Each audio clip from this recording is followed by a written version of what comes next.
Hello students, welcome to our channel इंसानिस pro biology.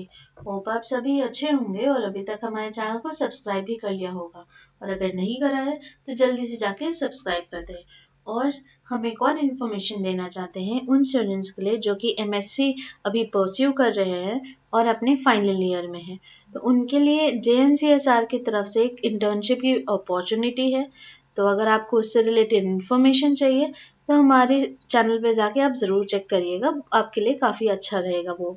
और चलिए इसी बात पे शुरू करते हैं आज का वीडियो।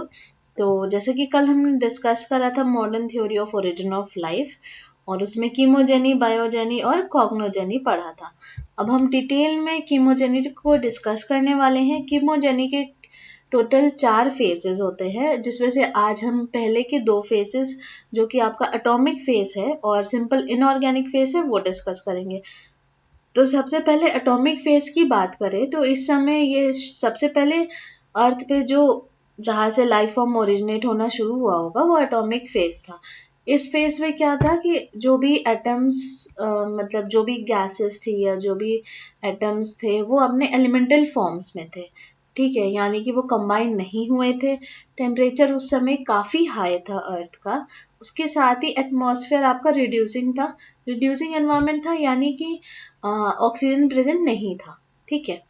और उसके साथ ही जो भी अगर कुछ रिएक्शंस हो रही थी वैसे तो मिनिमल थी उस समय बिकॉज सारे अपने एलिमेंटल फॉर्म्स में थे।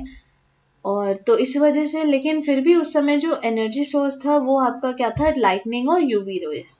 धीरे धीरे इन एनर्जी सोर्सेस की वजह से उनमें आपस में रिएक्शन हुआ, जिससे कि आगे जो फर्दर फेस है जो कि सिंपल इनऑर्गेनिक फेस है वो स्टार्ट हुआ।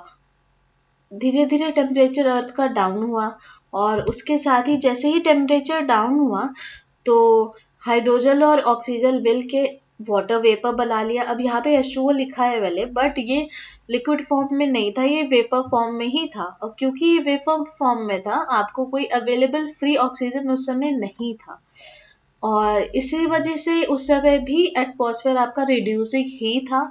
और बाकी सभी गैसेस जैसे आपको अमोनिया उस समय अवेलेबल हो चुका था बिकॉज यहाँ पे जो एटॉमिक फेस में जो भी एलिमेंट्स थे वो अब सिंपल इनऑर्गेनिक फेस में आके वो कंबाइन होना शुरू कर चुके थे। और ये हुआ ही इसलिए था बिकॉज टेम्परेचर थोड़ा अर्थ का कम हुआ था कंपैरेटिवली जैसे एटॉमिक फेस में था और आपके पास एनर्जी सोर्स तो पहले से ही था। तो इसी वजह से ये सातवें कंबाइन होके इन्होंने इनऑर्गेनिक सब्सटेंसेस बनाना शुरू करा, जैसे कि आपका वाटर वेपर है, अमोनिया की गैस है। और उसके साथ ही धीरे धीरे इसी वजह से क्या हुआ, वाटर वेपर जब टेम्परेचर आपका थोड़ा ज़्यादा होता था तो वाटर वेपर बन जाते थे एंड जब थोड़ा सा फ्लक्चुएशन होता था यानी कि थोड़ा कम होता था तो वो वाटर फॉर्म में डिपॉजिट हो जाता था। फिर टेम्परेचर जब राइज होता था फिर वो वाटर फॉर्म में हो जाता था। तो यहाँ पे आप मान सकते हैं एक तरह से एक वाटर साइकिल उस समय चल रहा था, बट फिर भी उस समय फ्री ऑक्सीजन अवेलेबल नहीं था। और मैक्सिमम ऑफ द टाइम ये जो पूरा फेस है वो गैसेस फेस में ही माना गया है। उस समय हाइड्रोथर्मल वेंट्स या प्रीबायोटिक सूप जैसा नहीं बना था। ये जो हाइड्रोथर्मल वेंट्स है या प्रीबायोटिक सूप है ये इस फेज के बाद ही बना था, जिसको हम कल डिस्कस करेंगे कल के मॉर्निंग डोज में। और आज का हमारा सेशन अगर पसंद आया हो तो हमारे चैनल को जरूर लाइक शेयर सब्सक्राइब करें। मिलते हैं कल के सेशन में। Bye bye and thank you.